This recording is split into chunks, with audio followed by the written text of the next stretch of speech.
নমস্কার বন্ধুরা, আজকে বানাবো চিজ চিকেন। তার জন্য প্রথমে আমি এই 1 চিপি ভিনিগারের মধ্যে দিয়ে দিলাম। ভিনিগারটা খুব ভালো করে মাখিয়ে নেব।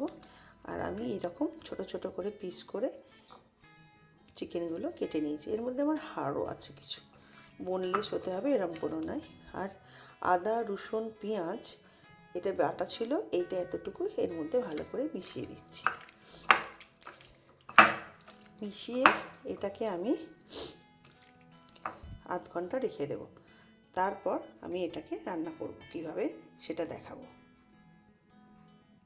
গরম হয়ে গেছে, এবার গোলমরিচ, ডালচিনি আর 3টে এলাচ দিয়ে দেব।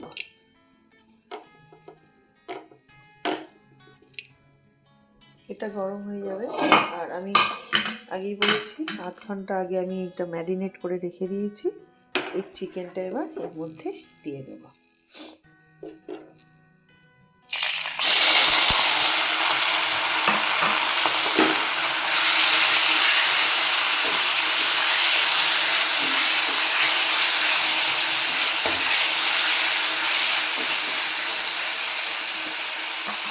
এই চিকেনটা দেওয়ার পর আমি হলুদ গুঁড়ো, ঝাল লঙ্কা, জিরে গুঁড়ো, ধনে গুঁড়ো, কাশ্মীরি মির্চ, নুন আর চিনি সবগুলোই এর মধ্যে দিয়ে দেবো।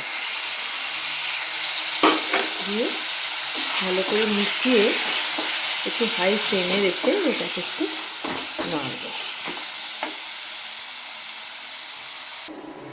হ্যাঁ, এটা এবারে এরকম থাকবে এবং এটাকে আমি এবার একটু ঢাকা দিয়ে দেবো।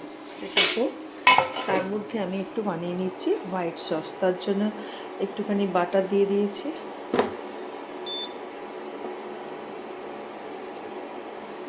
বাটারটা একটু মেল্ট হয়ে গেলেই আমি এর মধ্যে দিয়ে দেবো ময়দা। 1 চামচের মতো আমি ময়দা নিয়েছি, ময়দাটা দিয়ে দিলাম। ময়দাটা দিয়ে ভালো করে বাটারটার সঙ্গে একটু ভাজা ভাজা করে নেব।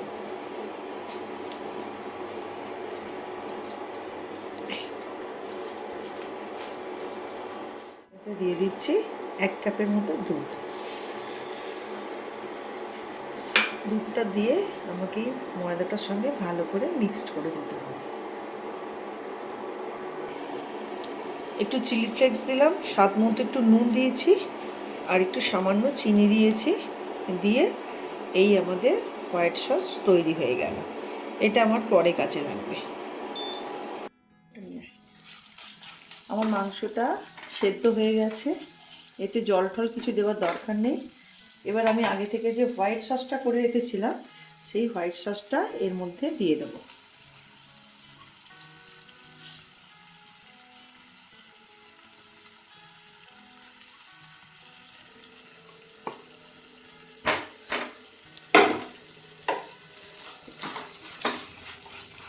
ভালো করে মাখিয়ে নেব।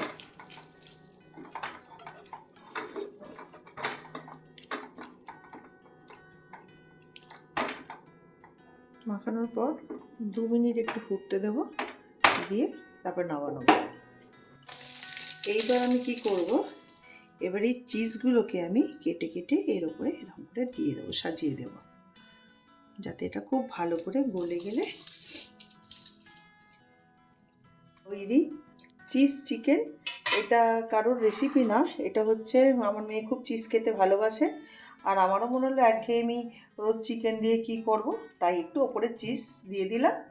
তো বাড়িতে করে দেখবেন, খেয়ে দেখবেন কম টাইমে কিভাবে করা যায়। আর ভালো লাগলে একটা লাইক, সাবস্ক্রাইব আর শেয়ার করে দেবেন। খুব খুব ভালো থাকবেন। নমস্কার।